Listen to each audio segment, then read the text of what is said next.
So students, after the divided line, which is really complicated, you have a story of the cave, I think it's very interesting that after we learn about true images and false images, we launch into the story of the cave, which the divided line was a story of an explanation of how we come to know. The cave is about the implications of the process of coming to know for us as individuals and as political communities. So, in the story of the cave, you've got this person. Imagine yourself maybe as this person chained to a wall. You're chained to the wall in such a way, but there's a bigger wall, a higher wall in front of you. And on that wall, because you're attached to this lower wall, you can see images, shadows. You don't know that they're shadows, that's the word. You think they're the real thing. And so, for example, I might hold up something round and you could see that it was round, but you're not going to get more detail to have more knowledge about what it is. So like conceptually, you're not going to know if it's a plate or a ball or whatever, right? But your mental universe is made up of these shadows, which you think are more than shadows, and you think you understand completely. And you and your fellow cave dwellers who are attached to the wall base your conversations, your opinions, your debates around. Now, the next thing that happens in this story is that the chained person, one of them, gets turned around and they're released.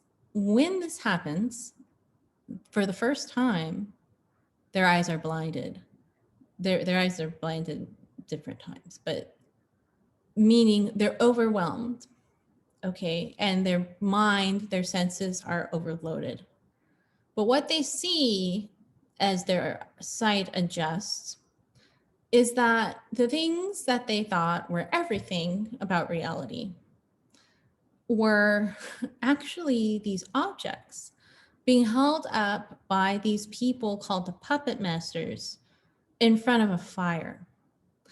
And so these people are controlling what the world of the cave dwellers is by communicating to them these modes of knowledge and letting them think this is all that there is. But now that this unchained person sees them, they can see more detail, first of all, in the objects that are being held up. But more importantly, they know that it's not real. What they thought was real before was not real. So their whole base of knowledge is gone. And I want to point out at this time, I mentioned that the person is blinded. The person's also blinded again when they leave the cave.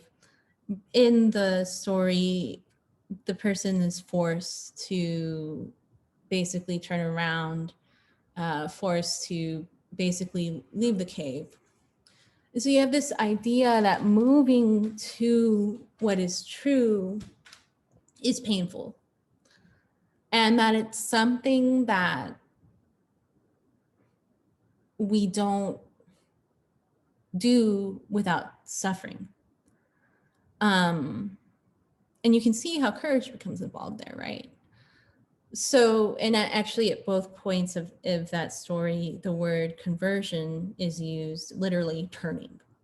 So you're turning from a falseness to a truth. Okay. So the next thing that happens is the cave dweller leaves the cave. And again, they're overwhelmed. They can't see. Eventually, with time, their eyes adjust and they can take things little by little. Okay. So first, they're able to look at shadows or reflections in the water. Then they're able to look at the things around them. And then Socrates says they're even able to see the sun itself. Okay. Remember, the sun, going back to an earlier part of the book, is the good, right? And it makes everything intelligible. So this is a whole process of learning, unlearning, and relearning.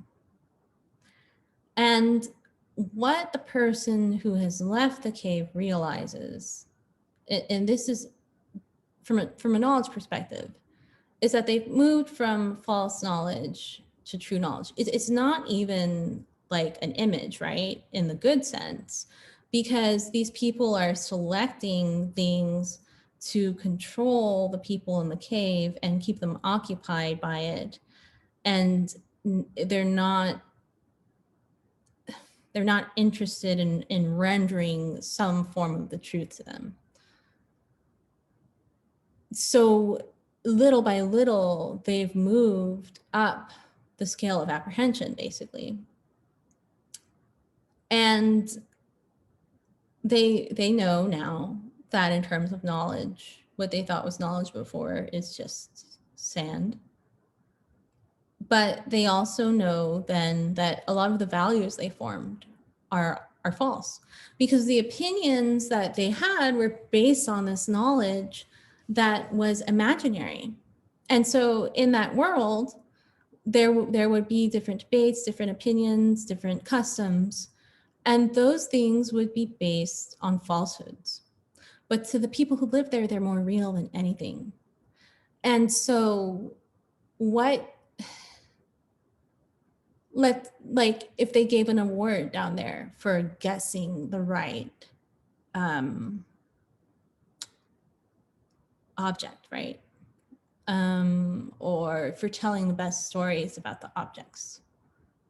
What would you think about that award once you left the cave? You probably wouldn't think it meant very much. What about the sort of things that are honored or valued in that world? Well, they're predicated on something that's not true. So you probably would second guess those things as well.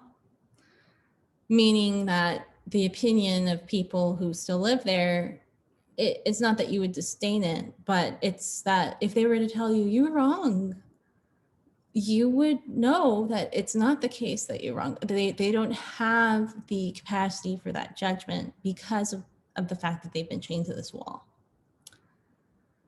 Now, here's where it gets kind of more interesting. The person who has seen the good now and understood it, do they stay out of the cave or do they go back? Plato says they go back. And so let's talk about going back or not going back. If you don't go back, you're going to live in this freedom and this reality that was unknown to you before. And you would never, ever want to go back to the existence you had when you were chained to the wall. That wasn't living, but you thought it was, but it wasn't. So now that you know, you would never, ever want to live that way again. But because you wouldn't want to live that way again, you realize that the people that are still there wouldn't want to live that way either. And that you're the one who can help them to see. Not only that, you're the one who can help them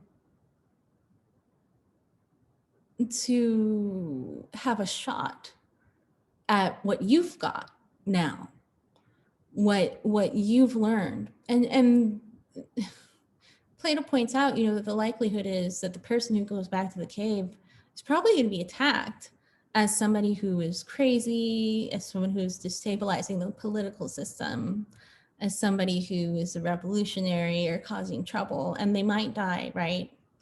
But it's more important to communicate what's true and to attempt this than that they stay above ground, or then and it's important enough that they risk their life. Now, one of the things that I think is sort of understudied or underdeveloped when people tell the story of the cave is the importance of the fact that the person who leaves the cave sees the good. And what do I mean by that? Well, obviously everybody talks about that talks about the cave. They see it and they really understand it. And that is why they can't stay. Because they know what the good requires of them, which is to go back. And this is a sort of way of showing philosophically the unity of truth and goodness, right? And then the way that courage can come into that question. Because if you really understand what's true and good, if you really get it, wholly, completely get it, you know what you have to do.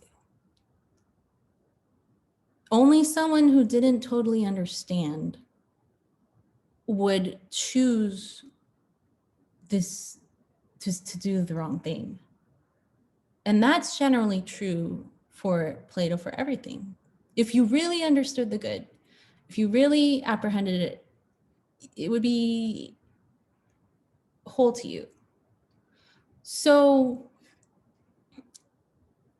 that's, I think, one of the most important ways of fitting the story of the cave into what's happening. And then, of course, you can see how easily this would become an important metaphor for politics, along with the divided line. Because in the question about a good regime and a bad regime is whether the raising the images, the opinions, the guidance,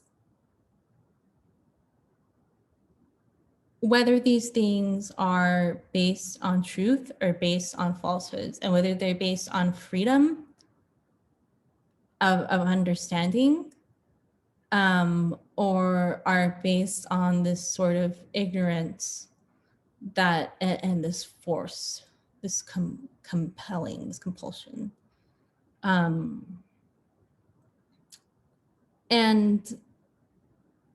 so again, we wind up in this place where education becomes really important. Education in the Platonic sense. Like I told you, basically knowledge of everything, opinion forming, all sort of fits together. Not education like just math or just history or something like that, but even something like, I don't know, the art that you consume or something like that. So that's the story of the cave. And I think you can see how it fits with the divided line. And the next things we're going to do are just going to sort of look at the degeneration of the regimes.